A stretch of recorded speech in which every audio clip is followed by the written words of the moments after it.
Good morning, my YouTube viewers. It's Crystal here. I'm just here this morning because I wanted to do a code review of the same code in Python and R, and I wanted to compare the code in Python and R. So what we're going to do is we're going to create a pie chart in Python, and then we're going to create the pie chart in R. So to create this pie chart in Python, what I'm going to do is I'm going to use Google Colab, which is free online Jupyter Notebook. And to create this pie chart, the first thing that I have to do is I have to import my libraries. And so just as a matter of course, I import NumPy, which is a numeric library that creates NumPy arrays.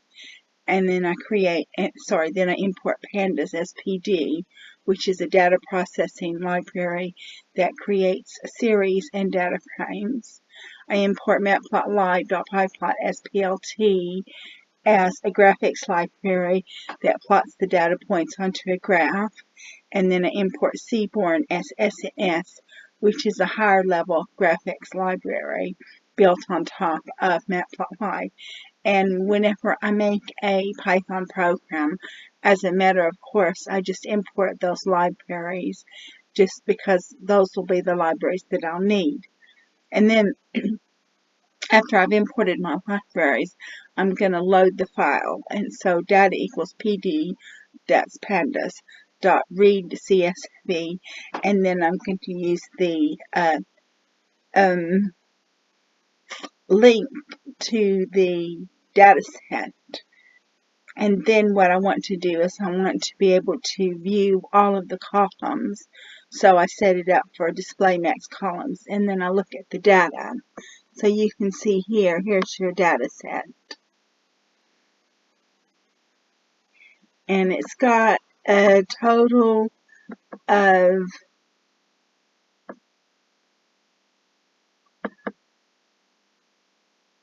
50, well really a total of 51 rows of data, because in Python the first number is 0.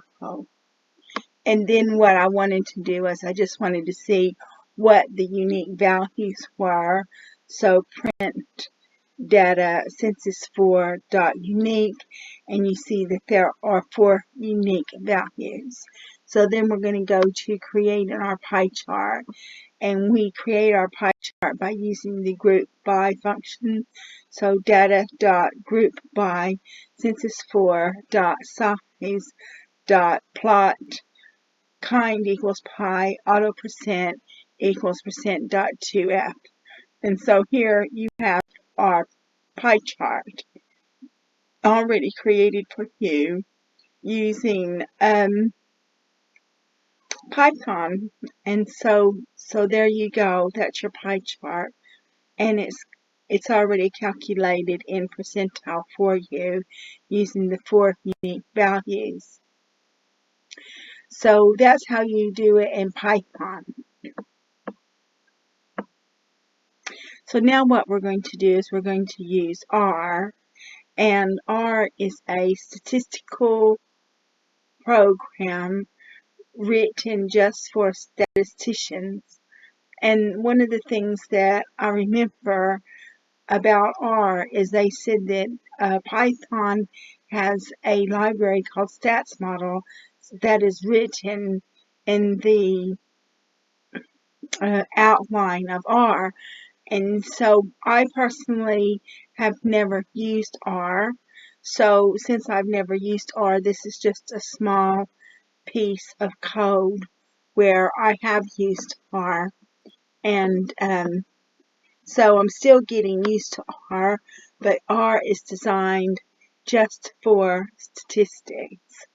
So the first thing we're going to do, the first thing that you'll notice about R is for this particular program, we don't have to load any libraries. And since you don't have to load any libraries, well, that's fantastic, because, libraries take a lot of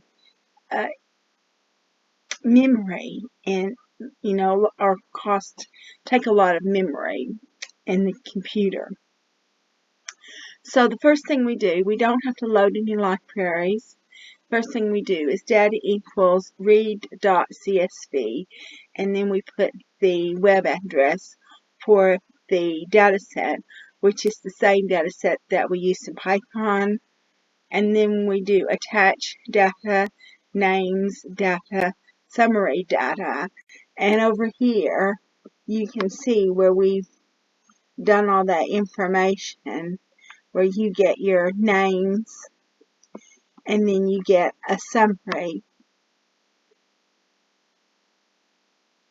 Okay. And then what we're going to do now is we're going to create our pie chart. And what it does is when you run the program, when you want to use the program, then you come over here and you click run. And you see that it gives you all this information because we're using Replit. Now there's the possibility that you can modify Google Colab to be able to run R, but I didn't want to do that. I just decided just to use Replit, which is a free online interpreter or compiler for a number of programs, and R is just one of those programs. So when you run the program, then you get a PDF file. And then when you get your PDF file, then you get your pie chart.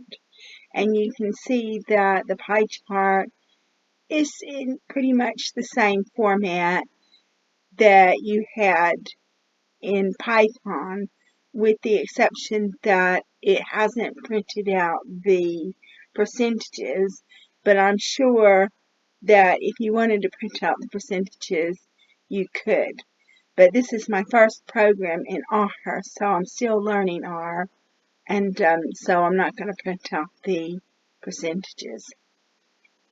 So we go back here.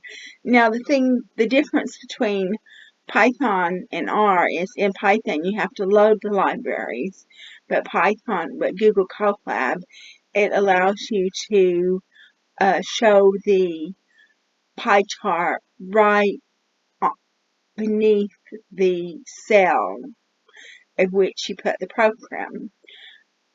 But in R, we use Replit, which is a free online interpreter or compiler.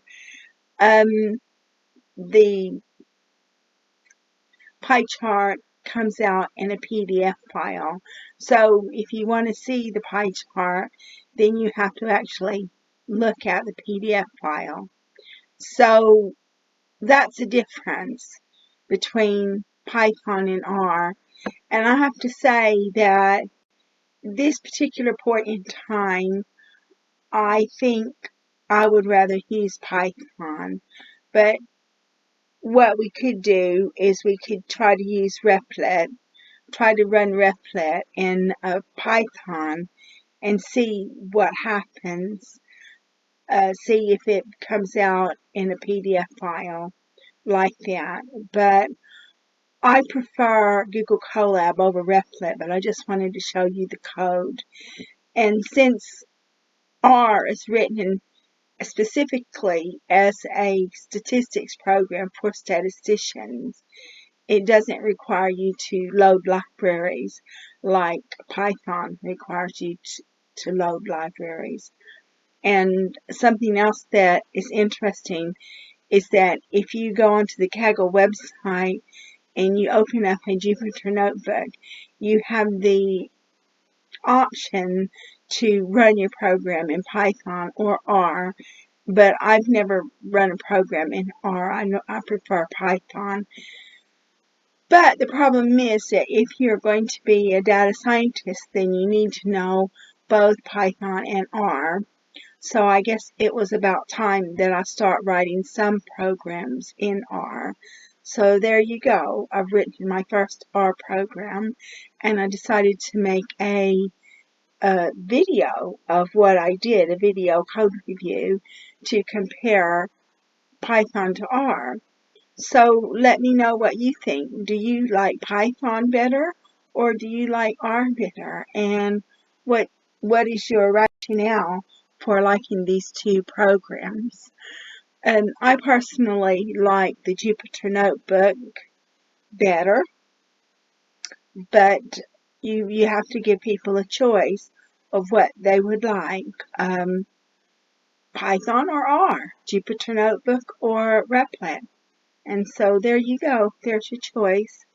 And let me know what you think. And so I would like to thank all of my subscribers for supporting my channel. If you like my video, please like, subscribe, and share. And thank you so much for watching this video. And I look forward to your feedback.